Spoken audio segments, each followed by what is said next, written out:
They called her passenger, not miss, not ma'am, not even by her name, just the seat number. A label that fit neatly on the airline manifest, tucked between 14B and 14D. But there was something about her that didn't fit anywhere. When Flight 97 lifted off from Newark bound for Reykjavik, everything seemed normal. The cabin lights dimmed, passengers scrolled through their phones, flight attendants smiled that practiced airline smile. Row 14 was just another row, except for her. She wore a navy coat too heavy for May and carried nothing but a small leather journal. No phone, no luggage tag, no chatter. The flight attendant, Maddie, remembered her because she didn't speak, only nodded.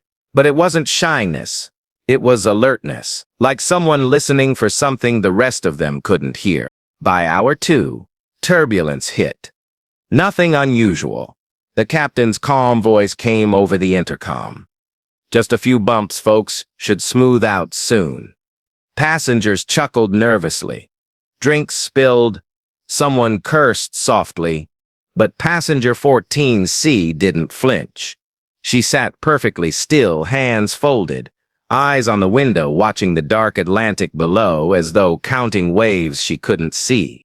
When the turbulence ended, Maddie noticed something strange. The woman had pulled out a folded note from her coat pocket.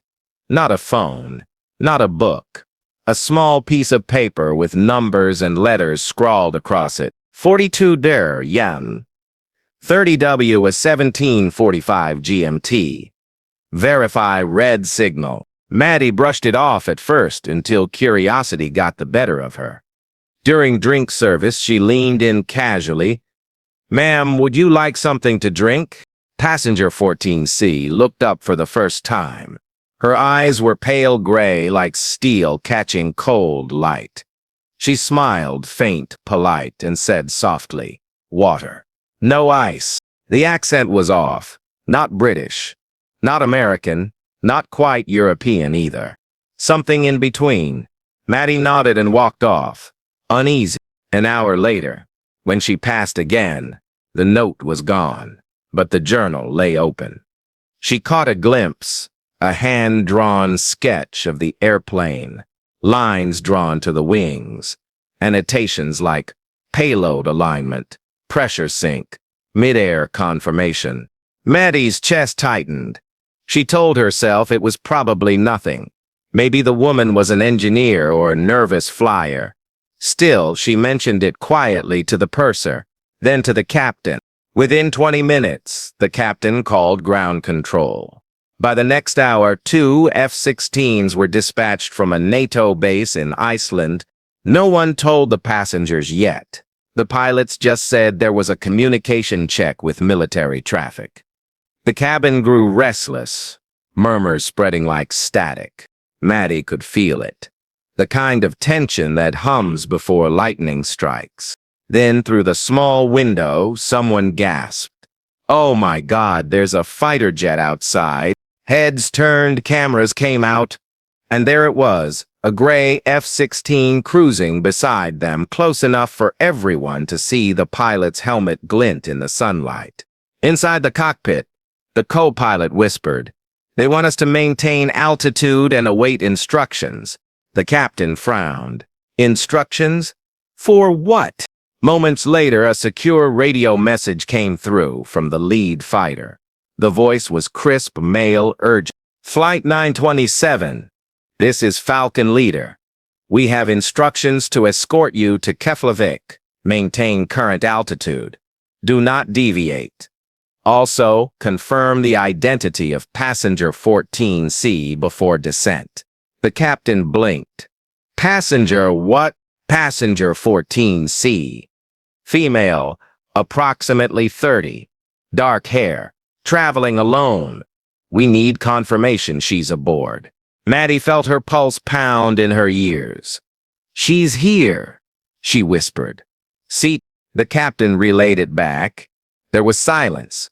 Then the pilot's voice again, lower this time. "Copy that? We'll brief you on approach." And Captain, no one speaks to passenger 14C. until we land. Repeat, no one. But Maddie had already spoken to her. And now, 14C was watching her. From across the aisle, those steel-gray eyes held her gaze like magnets. Calm, unblinking. The rest of the cabin grew tense. Rumors flew. Hijacker, spy, witness protection, alien. Someone tried to record her, but the attendant quickly told them to put their phone away. Then something else happened. As the plane began its descent, the seatbelt sign flashed, but 14C didn't buckle hers. Instead, she reached under her seat and pulled out the small leather journal. Again. Only this time, Maddie saw a small metallic device attached to the back cover. It wasn't part of the book. It blinked red once. Maddie froze. "Ma'am," she whispered, "please keep your seatbelt fastened." The woman looked up slowly. "Don't be afraid," she said quietly. "It's almost over." "Over?" Maddie asked, her throat dry. 14C looked toward the window, where the second F-16 now flanked them on the left. "They're early," she murmured. The plane began to descend faster. A few passengers screamed as the altitude dropped. "Captain!" Maddie's voice cracked through the intercom to the cockpit. "Something's wrong with four—" Before she could finish, the intercom cut out. Then for a full 20 seconds, all the cabin lights flickered and went black. The engines roared louder, then softer, then back to normal. When the lights returned, passenger 14C was gone. Her seat belt hung open. Her coat lay on the seat. And her journal was gone. The passengers shouted in panic. "She disappeared. She's in the bathroom." She jumped. Maddie ran down the aisle, checking every lavatory, every corner of the cabin. Nothing. Not a trace. In the cockpit, the captain shouted into the radio, "We've lost a passenger. She's not in her seat." The response came fast. Almost too fast. "Maintain course. Do not attempt to locate her. We are aware." "Aware? What does that mean?" the captain yelled. No answer. The fighters remained on both sides, guiding them silently through gray clouds as the runway lights of Keflavik Airport came into view. The passengers clapped nervously, thinking it was over. But the crew knew better. As the plane taxied to a remote part of the airfield, Maddie noticed military vehicles waiting. Jeeps, armed personnel, and a black SUV with tinted windows. No terminal crew, no baggage carts. "Ladies and gentlemen," the captain announced shakily, "please remain seated until authorities board the aircraft." The moment the plane stopped, soldiers entered, 5 of them in tactical gear. They went straight to row passenger 14C. The lead soldier said. Maddie stood there, pale. "She's gone." They exchanged looks. One of them spoke into a radio. "Negative. Thermal signature indicates recent presence." "What does that mean?" Maddie asked, trembling. The soldier looked at her for the first time. "It means she was here less than 10 minutes ago, and she's not supposed to exist." The words hit her like a punch. They searched the overhead bins, the aisles, even beneath seats. Nothing. Finally, the lead soldier ordered everyone off the plane. As Maddie stepped out into the cold Icelandic air, she turned toward the runway and saw the 2 fighter pilots standing near their jets, still wearing helmets. One removed his and spoke into a headset. Then suddenly, he looked up at the plane and locked eyes with her. He pointed directly at her and said something she couldn't hear. Then he started walking fast, straight toward her. The other soldiers stepped back, letting him through. He approached, breath visible in the icy wind, and stopped a few feet away. "You're the one who spoke to her," he said. Maddie's voice trembled. I only gave her water." He shook his head. "No." She spoke back. "Didn't she?" Maddie nodded. "Just 2 words." The pilot's jaw tightened. "Then you're the only person who can help us find her before midnight." Maddie blinked. "Find who?" He stared at her, deadly serious. "Passenger 14C. or whatever she's calling herself this time. The wind howled across the tarmac as lights from emergency vehicles flashed around them. "What do you mean this time?" Maddie whispered. The pilot exhaled. "Because she's done this before. Same seat. Same flight path. Every 5 years." Maddie's breath caught in her throat. "Every 5 years?" she repeated. "That's impossible. This is a commercial flight." The pilot's eyes flickered toward the plane, then back to her. "It was a commercial flight, the last time, too. Flight 927, same call sign, same rate. Only difference is, the aircraft back then never landed." Her mind spun. "Never landed? You mean it crashed?" He shook his head. "No wreckage, no signal, just vanished off radar for 8 minutes. When it reappeared, it was empty, except for one passenger manifest with a single name highlighted." Maddie whispered, "Passenger 4. The pilot nodded grimly. "You're catching on fast." Behind them, military trucks rumbled closer. Agents in black suits stepped out, faces hidden behind tinted goggles. One handed the pilot a tablet. He looked at it, then turned the screen toward Maddie. Her heart skipped. It was a grainy photo of the same woman, passenger 14C, standing on a tarmac in daylight. But the timestamp read May. "That's not possible," Maddie breathed. "That's 30 years ago."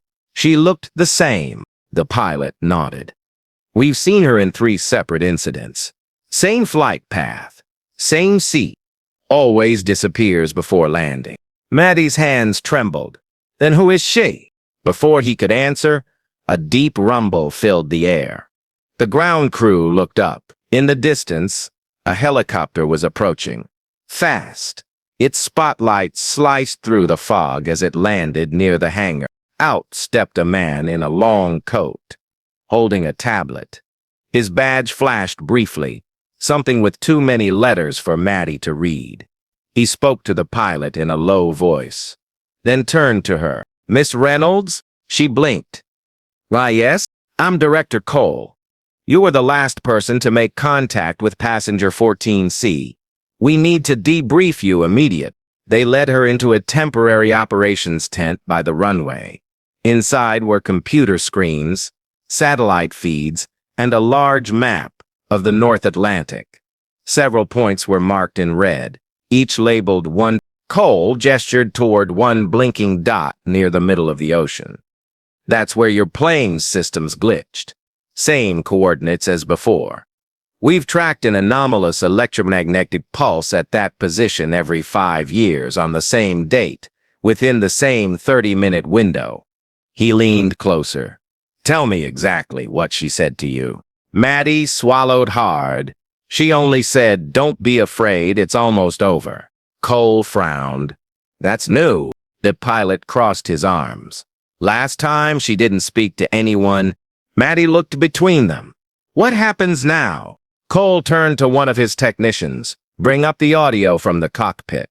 Static crackled through a speaker, followed by faint voices. Then something eerie, a whisper. A woman's voice, clear and calm, coming through the radio channel. "Confirm red signal, 42 Bergen 30W. Begin transfer." Maddie froze. "That's her voice. I heard it. That's her." Cole exchanged a look with the pilot. "We've been receiving that same message since 1995. Always the same coordinates, same words. No source identified. But transfer what?" Maddie asked. He sighed. "That's what we're still trying to understand." Suddenly, the power flickered. The lights in the tent dimmed, then stabilized. A warning tone beeped from one of the monitors. "Sir," a technician called, "we're picking up movement. Thermal signature detected near the old hangar." Cole straightened. "Deploy search team, now." The pilot grabbed his gear and motioned for Maddie to stay put. "We'll find her." But Maddie couldn't just sit there. Something deep inside her, a pull she couldn't explain, urged her to follow. As the soldiers ran toward the hangar, she slipped out the back of the tent, her heart hammering. The cold air bit her skin, but she barely noticed. The fog was thick now, curling like smoke across the tarmac. Then she saw it, a figure standing by the wing of Flight 9, still as stone. The same navy coat, the same gray eyes. Passenger 4. Maddie approached slowly. "Who are you?" she whispered. The woman turned, her expression almost sad. "You shouldn't have followed me." "I need to know what's happening," Maddie said, her voice shaking. "They think you've been doing this for 30 years. "I haven't," the woman said softly. "Not in your time, anyway." Maddie frowned. "What does that mean?" Passenger 14C reached into her coat and pulled out the small leather journal. She opened it and showed Maddie a drawing. The same plane, same coordinates, same date. But below it were words written in a foreign script, glowing faintly blue. "This isn't a flight," the woman said. "It's a loop. Every time it repeats, I try to correct it." "Correct what?" The moment the world ended, the words hit Maddie like ice water. "That's insane." "Is it?" 14C whispered. "Your instruments failed tonight, didn't they? The lights went out. You felt the turbulence. That wasn't weather. That was the start." "The start of what?" "The collapse. A tear in the magnetic field. The first time it happened in 1995, the plane vanished because it crossed through the rift. I was the only one who came back." Maddie shook her head. "You expect me to believe that?" 14C smiled faintly. "You already do. That's why you came." Before Maddie could reply, a beam of light cut through the fog. The soldiers were back. Hands where we can see them. 14C stepped back, unfazed. "They can't stop it," she said quietly. "But you can." Maddie's voice trembled. "Me? You're the first one who heard me. That means the signal connected. Take this." She pressed the leather journal into Maddie's hands. "When the red light flashes again, don't let them shut it down. It's the only way to stabilize the rift." "Wait, what rift?" Maddie shouted. But before she could finish, a blinding flash lit up the airfield. Everyone ducked. The shockwave knocked over equipment. The ground shook. When the light faded, the spot where passenger 14C had stood was empty. Cole rushed over, yelling orders. "Evacuate the site. Now." Maddie clutched the journal, heart racing. The last page was warm, pulsing faintly under her fingers. Later, inside a transport truck, she watched through the window as the plane sat glowing faintly under the floodlights. The air shimmered around it like heat wave. Cole climbed in beside her. "She's gone." Maddie stared ahead.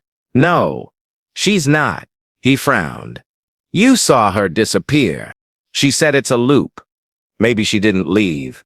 Maybe we just haven't caught up yet. Cole rubbed his temples. "You sound like her." Maddie looked down at the journal again. The faint blue script on the last page had changed. Now it read, in English, "Cycle 7 begins in 5 years. 14C will need you." The truck jolted as it started moving. Outside, dawn was breaking over the Icelandic coast. Maddie whispered, "What happens in 5 years?" Cole didn't answer. He just stared out the window, lost in thought. 5 years later, on May 8, 2030, a new Flight 927 took off from Newark bound for Reykjavik. Among the passengers was a flight attendant, older, quieter, named Maddie Reynolds. She checked her roster carefully as passengers boarded. Everything looked normal, until one boarding pass caught her eye. "Seat?" She looked up, breath catching. The passenger smiled. A young woman, same pale gray eyes. "Evening," she said softly. Maddie forced a shaky smile. "Welcome aboard." As the plane lifted into the sky, Maddie felt the familiar hum under her feet. A red light blinked once above the exit row. She reached into her pocket, fingers brushing against the worn leather journal. She took a deep breath. Whatever happened this time, she wouldn't let it end the same way. And somewhere over the Atlantic, as clouds swallowed the wings of Flight 927, a faint voice whispered over the radio again. Confirm red signal. 42 Bros N. 30W. Begin transfer. Maddie opened the journal, its pages glowing faintly in the dark cabin. The words shimmered like stars. She looked at the coordinates, then she looked up at the sky beyond the window. Okay, she whispered. Let's finish what you started. Outside, lightning flashed silently over the ocean. The signal blinked red again, steady, this time as if waiting for her command. And when she pressed her hand over the journal, the turbulence stopped. The hum grew softer. The plane glided through the clouds like time itself had slowed down, folding around them in silver light. For a moment, there was no sound. No engines, no whispers, no fear. Just peace. Then the radio clicked once more. Transfer complete. Cycle stabilized. When the plane landed in Reykjavik that morning, everything was normal. No soldiers, no fighters, no alarms. Just another flight, right on schedule. But in seat 14C, there was no one. Only a small folded note resting on the cushion. Maddie picked it up, her fingers trembling. The handwriting was neat, familiar. Thank you, Maddie. See you in another life. She smiled faintly, tears in her eyes, as the sunlight filled the cabin. And for the first time in 30 years, Flight 9. Sometimes the universe sends us the same lesson again and again until someone finally listens. Maddie did, and because of that, the loop was broken. Some stories don't end where they began. They end when someone dares to believe.